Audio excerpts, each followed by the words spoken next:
There almost is no typical day.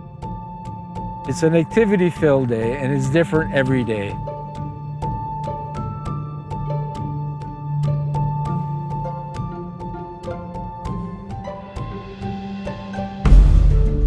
We're shooting a big John Deere sprayer, and Rick Martin is going to be in the sprayer. Well, ideally, there's going to be a hole in the horizon. I'm always checking the weather. If there's a storm coming that day, there's a high probability of some really colorful skies.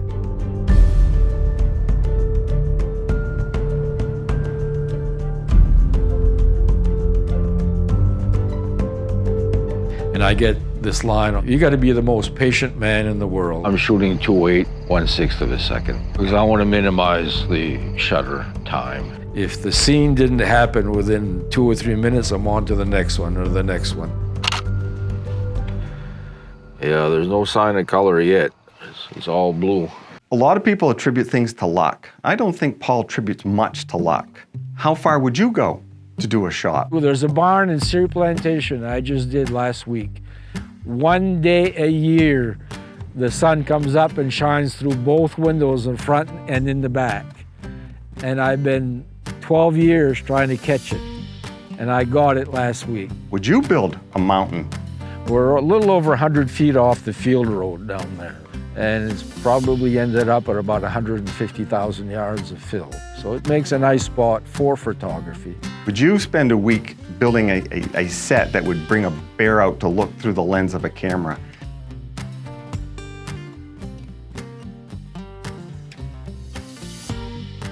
We have a bear. So I've got hundreds of hours watching bears. It's just a little guy, but we can try it. 95% are extremely timid, nervous animals.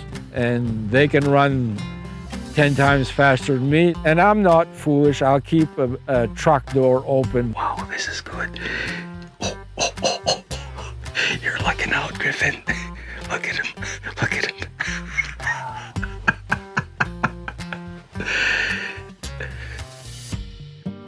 I've got bears in all kinds of situations. I've got handy to probably 40, 50 different props. A couple small trucks, tractors, full-size windmill, a flagpole with a 3,000-pound weight on it. Deere just outmaneuvers, outshines all the competitors with skid steers. The phone booth I've got back there has got a 500-pound slab of steel underneath it.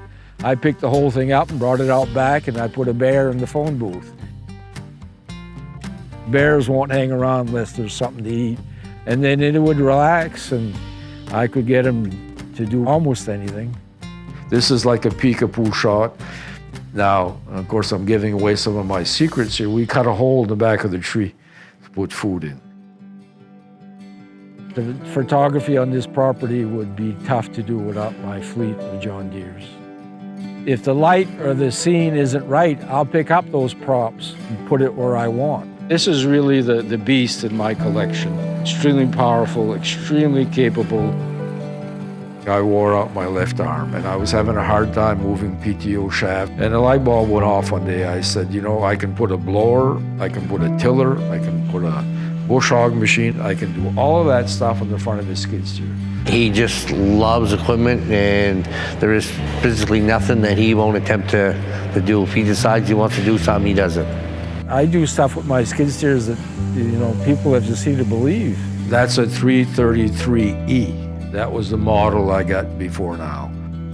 The Amish that first started this community, we struck up a relationship, and for the next 8-9 years, I would dig a few foundations. I would unload their truckloads of equipment coming from New York, Iowa, Tennessee, wherever. And there's no other piece of equipment that could pick up a lift of wood from the mills in Ashland and drive through a cow pasture where they planned to put up the next barn. I'm fortunate to have an Amish neighbor living next door who also enjoys photography. You can't show recognizable faces with this community.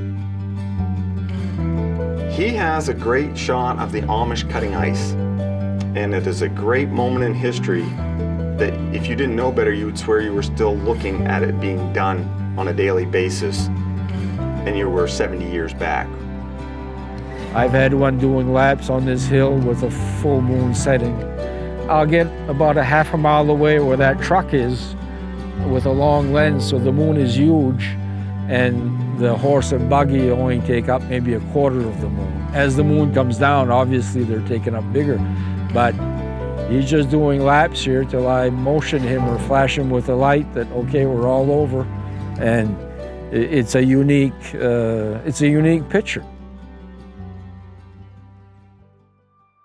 For some reason, people think I'm using a drone to do the photography I do. A powered parachute, that's me in the back seat. Most of them have all been two-seaters, and I've had my pilot's license for quite a length of time.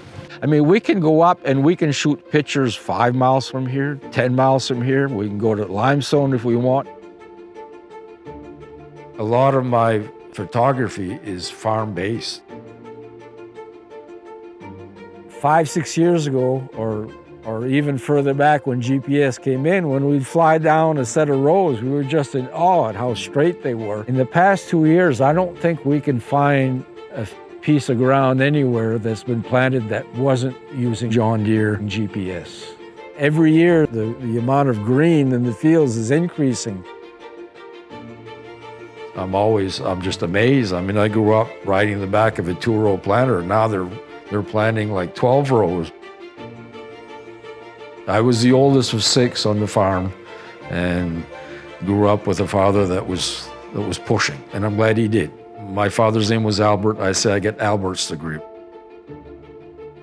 You grow up, it gets in your blood. It tastes the caribou loam in a freshly baked potato. My wife thinks I'm crazy. I took a liking to John Deere back on the farm. We were all International Farmall, and slowly we started moving over to John Deere. I moved to Presque Isle. My first little piece of equipment was a John Deere 318 lawnmower. In general, he's very, very particular about his equipment, his operation. He wants to make sure his stuff is tip-top, no problems, no issues. We're extremely fortunate to have the best brand in the industry. But even bigger than that, we want to have a reputation as United Ag and Turf to be the best service provider in the whole Northeast. I owned Farmington Valley Equipment for 26 years. I was one of the dealerships that sold to United Ag and Turf. If you're questioning whether the local dealership's going to lose the personal touch it had, it's still the same people. They're genuinely the best you can work with. And the technician, the crew, the parts inventory, the building they've got a lot of good people there. In 20 years from now, we're never going to talk about how many tractors we sold or we hit this share number this month. We're going to talk about the relationships that we formed while we were building United Ag and Turf. Rick won't deliver a piece of equipment to me in the rain because he knows I don't want it coming here all messed up. He'll do it after hours, what have you. I can be here at 5 o'clock if you want me to. Well, he goes above and beyond. I mean, and he knows farming, he knows equipment, and he's one of these people that'll go out of his way. I'm getting ready. Kim says, what's wrong? She says, you all right? I said, yeah. She says, what are you getting up so early for? I said, you see all the nice pictures I said Paul's here takes? I said, somebody's gonna get up and take them.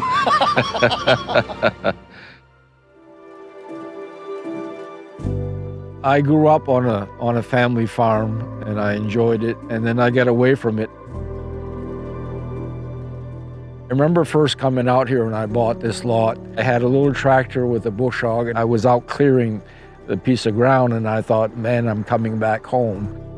Northern lights to farming to early morning with the low light and all this other stuff. You've got Mount Katahdin on the south end of it, and you've got the St. John Valley on the north end of it. You've got lots of farmland. I wouldn't want to live anywhere else. He's that level and caliber of photographer that is recognized globally. Oh, it's a good feeling. I mean, you're doing something that people appreciate. It's pictures of home. That means getting up at 3 in the morning. That means staying up until 1 o'clock in the morning. That means being out there at 20 below zero. That's the mark of a professional. Dad had a saying he would say often that the Lord helps those who help themselves. So don't sit there, go out and do something.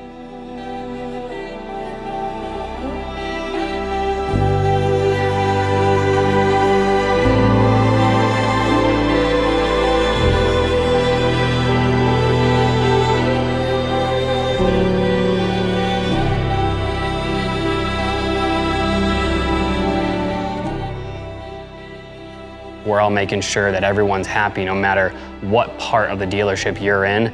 You're being treated like your family.